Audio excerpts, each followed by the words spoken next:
aprovou aqui, nestas reuniões de ontem e hoje, as suas propostas para o protocolo negocial.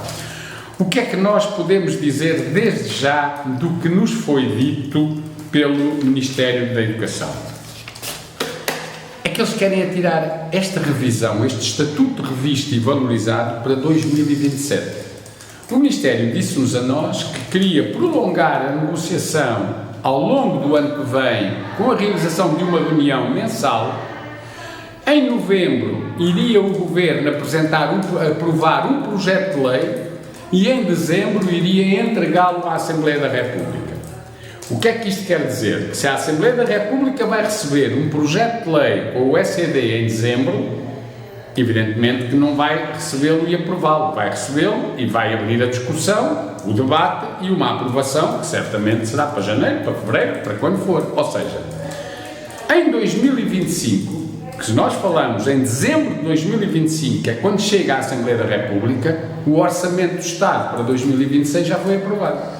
E como já foi aprovado, obviamente que as verbas para o novo estatuto revisto e valorizado não serão incluídas no Orçamento de 26, a não ser que houvesse um orçamento retificativo, o que não parece que seja isso que vai acontecer. E, portanto, só em 27. Ora, isto não é aceitável. O Sr. Ministro tem dito e tem repetido que é através da revisão do Estatuto da Carreira Docente que se vai valorizar a profissão de professor e que só dessa forma se vai ultrapassar a falta de professores. Então, é preciso e urgente valorizar a profissão. O caminho é a revisão do ECD, do Estatuto da Carreira Docente, e em 2027, então, isto está concluído. Isto não é aceitável. E, portanto, nós o que iremos dizer, e já dissemos, mas foi aprovado, e vamos entregar ao Ministério da Educação por escrito, que este ano letivo, até ao final deste ano letivo, que estamos agora a viver, portanto, até junho, julho, eventualmente primeiros dias de agosto, embora aí já é tarde, até final de junho, início de julho, a negociação tem que estar concluída. E não pode ser há uma reunião por mês. Tem que ser há uma reunião sempre que se considerar necessária, as matérias justifiquem, que às vezes até na semana seguinte já é necessário continuar a discussão da semana anterior. Portanto, as reuniões devem estar concluídas no final do ano letivo. O novo ECD, o novo Estatuto da Carreira Docente, deve entrar em vigor no início do ano que vem, ou seja, no primeiro período do ano que vem. Mas nós não estamos de acordo e não aceitaremos que o Estatuto da Carreira Docente deixe de integrar um decreto-lei e passe a integrar uma lei. Eu quero lembrar que o Estatuto da Carreira Docente foi o original. Tem uma parte, o Decreto-Lei das Remunerações é de 1989 e o Decreto-Lei do ECD é de 1990. A partir daí, o ECD teve alterações em 97, em 98, em 2003, em 2005, em 2006, em 2007, em 2009, em 2010, em 2012, em 2013 e foi sempre um Decreto-Lei. E porquê é que foi sempre um Decreto-Lei? Porque o Estatuto da Carreira Docente vale para os professores do ensino público o mesmo que um contrato coletivo de trabalho vale para os professores do ensino privado. Porque ele vai regular a contratação, ele vai regular a carreira, ele vai regular o salário, ele vai regular os horários, ele vai regular as aposentações, entre outros aspectos. E isto é tudo matéria de negociação obrigatória. E, portanto, os trabalhadores representados pelos seus sindicatos têm que negociar estas regras com a sua entidade patronal, que é o Estado, representado pelo Governo. Se passarmos a ter uma lei em vez de um decreto-lei, a entidade que pode alterar, mexer, aprovar, revogar, eliminar, seja o que for, o ECD, passa a ser a Assembleia da República. A Assembleia da República não tem competências negociais, não negocia. Pode chamar, pode ouvir, pode fazer uma auscultação, mas não tem competências de negociação. Quem tem é o Governo. E, portanto, se o ECD, ao fim destes anos todos e destas mudanças todas, passar a ser uma lei, ele fica sujeito às conjunturas eleitorais e, portanto, aos resultados de quem chega ao Governo e, se não quiser, sem negociação, se não quiser negociar, sem negociação, uma qualquer maioria chega ali e altera. E nós não aceitamos isso porque isto é romper com um direito dos trabalhadores, representados pelos seus sindicatos, que é o direito à negociação coletiva. E isto é muito sério. E nem percebemos como é que este Governo vem com esse tipo de proposta e que nós estamos absolutamente em desacordo. E, portanto, dizer que nós vamos apresentar, o Ministério pediu-nos para apresentarmos as nossas propostas para o ECD, agora, neste momento, para o protocolo negocial. Para o protocolo negocial, a FENPROF vai dizer que entende que a negociação é até final do ano letivo, que o ECD revisto e valorizado tem que entrar em vigor no início do próximo ano letivo e que o ECD deve continuar, tem de continuar a integrar um diploma legal, que é um decreto-lei, e não uma lei. Estes três aspectos, se não forem considerados pelo Ministério e não fizerem parte do protocolo negocial, a FENPROF não assinará o protocolo negocial. Não assinará o protocolo negocial, mas, atenção, não deixará de participar, claro, participará nas negociações. Porquê? Porque tem essa legitimidade. O que confere legitimidade às organizações para a negociação coletiva é, nos termos da lei, representarem pelo menos 5% dos trabalhadores do setor. A FENPROF representa bem mais que 5% dos trabalhadores do setor, portanto, tem legitimidade negocial. Não é a legitimidade, não é conferida por assinar ou não assinar um protocolo negocial.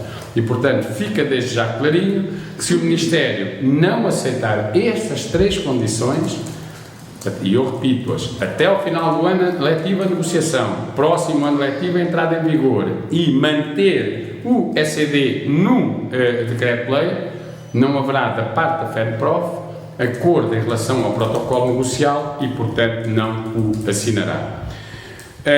Para reforçar esta posição da FENPROF e também para reforçar as prioridades que a FENPROF dá à negociação, começando pela estrutura e pelos salários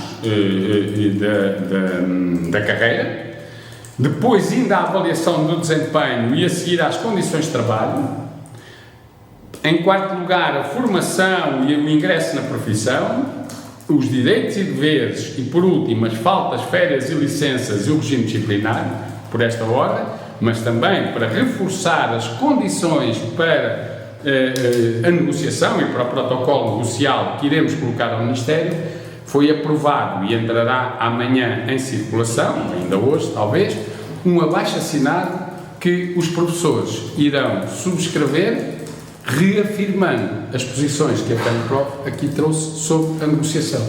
Se o Ministério insistir em adiar para daqui a 3 anos a entrada em vigor do ECD, se, na verdade, esta revisão não constituir uma verdadeira valorização, a FENPROF, como é evidente, não hesitará em vir para a rua com os professores, num protesto que, para já, vamos ver, temos reunião próxima, iremos levar as propostas, não vamos já decidir, nem decidimos nenhuma ação concreta em torno destas questões que acabei de dizer, mas iremos, de facto, avançar com os professores para uma luta que é a de valorização da profissão e resolver desta forma a falta de professores.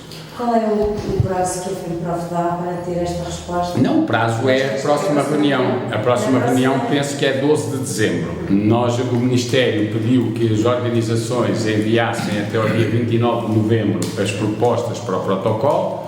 Nós, para não ser em cima da hora, vamos enviar segunda-feira. E o Ministério tem uma reunião marcada já em mesas, que não vai ser uma mesa única, serão mesas por hora. Portanto, uma mesa da FENPROF, uma da FNEI, depois as outras organizações dividir-se-ão em 2 mesas. E, portanto, nós vamos enviar isto já ao Ministério e dia 12 nós vamos perceber, vai ser a data em que nos vão apresentar a proposta de protocolo, que o que sabemos é o que nos foi dito, porque não, quer dizer, passaram também um PowerPoint, é o que nos foi dito e o que passou no PowerPoint, e aí vamos ver se assinamos ou não, com uma certeza. Nós não assinamos um protocolo que atire a entrada em vigor do Estatuto para 2027 e muito menos através de uma lei. Portanto, e essa questão da lei foi o próprio Ministério que anunciou que seria, e com justificação? A única justificação que ele deu é que era um quadro legal, uma legislação estruturante, como estruturante que era muito importante, não é? E como era muito importante, tinha que ser através de uma lei. Ora, o que lhe foi dito, e aliás, até alguns juristas do Ministério da Educação, que lá estavam, pela própria reação, ficámos com a ideia de que eles mesmos não acompanhavam esta opinião, porque estruturante é uma lei de base do sistema educativo. É uma lei. Agora, o Estatuto da Carreira Docente é, na verdade, uma convenção coletiva. Corresponde a um contrato coletivo de trabalho. Não há contrato coletivo de trabalho nenhum que seja aprovado por uma entidade que não tem competências negociais. Portanto, o Sr. Ministro ou se quer livrar de futuras revisões ou quer criar condições para que, em determinados momentos, uma qualquer maioria absoluta até possa ali chegar à Assembleia e aprova umas alterações. E ele até pode dizer assim, está bem, mas nós vamos pedir autorização legislativa e vamos nós negociar enquanto Governo com os sindicatos e depois voltar à Assembleia depois da negociação. Pode. Isso pode. Só que o problema é que a Assembleia não é obrigada a aceitar o que o Governo negociou com os sindicatos. A partir do momento em que, mesmo que fosse por este caminho, em que o diploma ou o projeto de diploma voltasse à Assembleia ou fosse negociado com o Governo, as maiorias que lá estão podiam aceitar ou não. Agora, se o que o Sr. Ministro quer com isto é, em vez de negociar com os sindicatos, em vez de se comprometer com os professores, quer é negociar com outros partidos para poder, na Assembleia, não ter problemas e os outros partidos, nomeadamente os da oposição, aceitarem o que ele quer fazer, ele pode ouvir quem ele quiser, mas isto é ilegal. Quer dizer, ele pode ir negociar com os outros partidos, pode ir negociar com quem ele lhe apetecer. O Sr. Ministro pode negociar com quem lhe apetecer, pode impedir a especialistas internacionais, nacionais, regionais, aos vizinhos, ele pode impedir a quem quiser que lhe dê opiniões sobre o ECD. Há uma coisa que ele não pode fazer, é substituir a negociação coletiva que tem que fazer sobre estas matérias. E esta negociação, obrigatoriamente, é entre o Governo e as organizações sindicais e, portanto, o ECD tem que estar integrado num decreto-lei e não numa lei. Isso para nós é ponto de honra.